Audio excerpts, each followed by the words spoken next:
Triangulation revolves around relationship management. People triangulate in order to manage a relationship, control the partner's behaviors and reactions, elicit emotions, and regulate moods. Triangulation, therefore, seems to be a useful tool when you are having a relationship, but actually it's exceedingly destructive because it introduces insecurity, distrust, and fear into what otherwise should be an environment of intimacy and love. Triangulation is managing or controlling a relationship dynamic by introducing a third party into the mix, emotionally or sexually. The third party could be a lover, third party could be a savior or a rescuer, for example, in the Karpman drama triangle. The third party could be a child, parents. The third party could be anyone. And this is the first mistake that self-styled experts online make when they discuss triangulation. Triangulation is not limited to romantic situations. Triangulation is any introduction of a third party into what should have been a dyadic relationship, a relationship of two. Triangulating partners choose any third party who is perceived in reality or in fantasy to be available.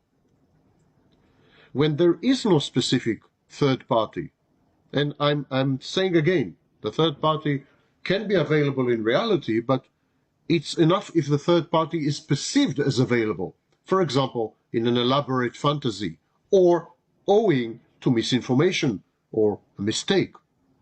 So triangulating partners choose any third party who is perceived as available, and when there's no specific party that is available to triangulate with, they resort to generalized triangulation statements. And this is where my account of triangulation differs or diverges from the accounts of triangulation online by YouTubers and other wannabe experts. Because triangulation is not necessarily with a real third party. Triangulation can occur with an imaginary third party, in a paracosm, in a fantasy. Triangulation can be based solely on speech acts, verbal triangulation.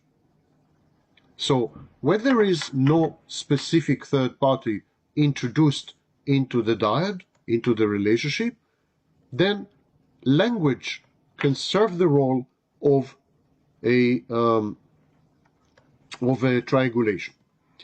So, for example, you could say, you could use sentences such as, I always cheat.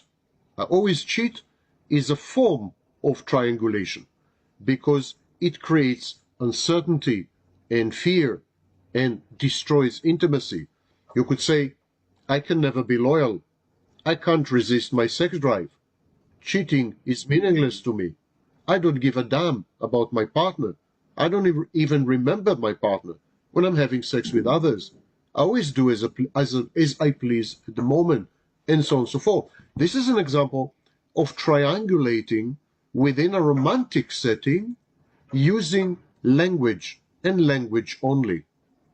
So triangulation can be personal, involving a person, but can be impersonal, abstract, theoretical, hypothetical. Triangulation is used usually to get a rise out of someone, to secure an emotional reaction, a desired or desirable emotional reaction. And in this sense, triangulation is a form of manipulation. Some triangulation is intended to restore relationships. The triangulation helps the parties find a new emotional equilibrium post-triangulation. But most triangulation has far more insidious and pernicious motives. For example, to punish someone for some transgression, real or imagined, or anticipated. For example, to sustain a fantasy or a shared fantasy, to dissolve a relationship. So triangulation is simply a tool. It's a blunt tool, and it can be used in any number of ways. And when the person who is triangulating sets out to triangulate, he or she has in mind a specific goal, specific target. Triangulation, therefore, is usually short-lived. And that is the difference between triangulation and cheating, or triangulation and a love affair. That it is self-limiting or self-extinguishing. Triangulation always involves a form of gaslighting because it's not real, it's not truthful.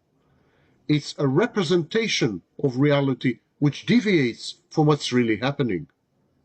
And again, I want to emphasize that two parents can triangulate with a child. A child can triangulate with a parent. So, I don't know, a boss can triangulate with some co-workers. Triangulation is not limited to romantic relationships. It's when you leverage and use other people to obtain outcomes within relationships from other people.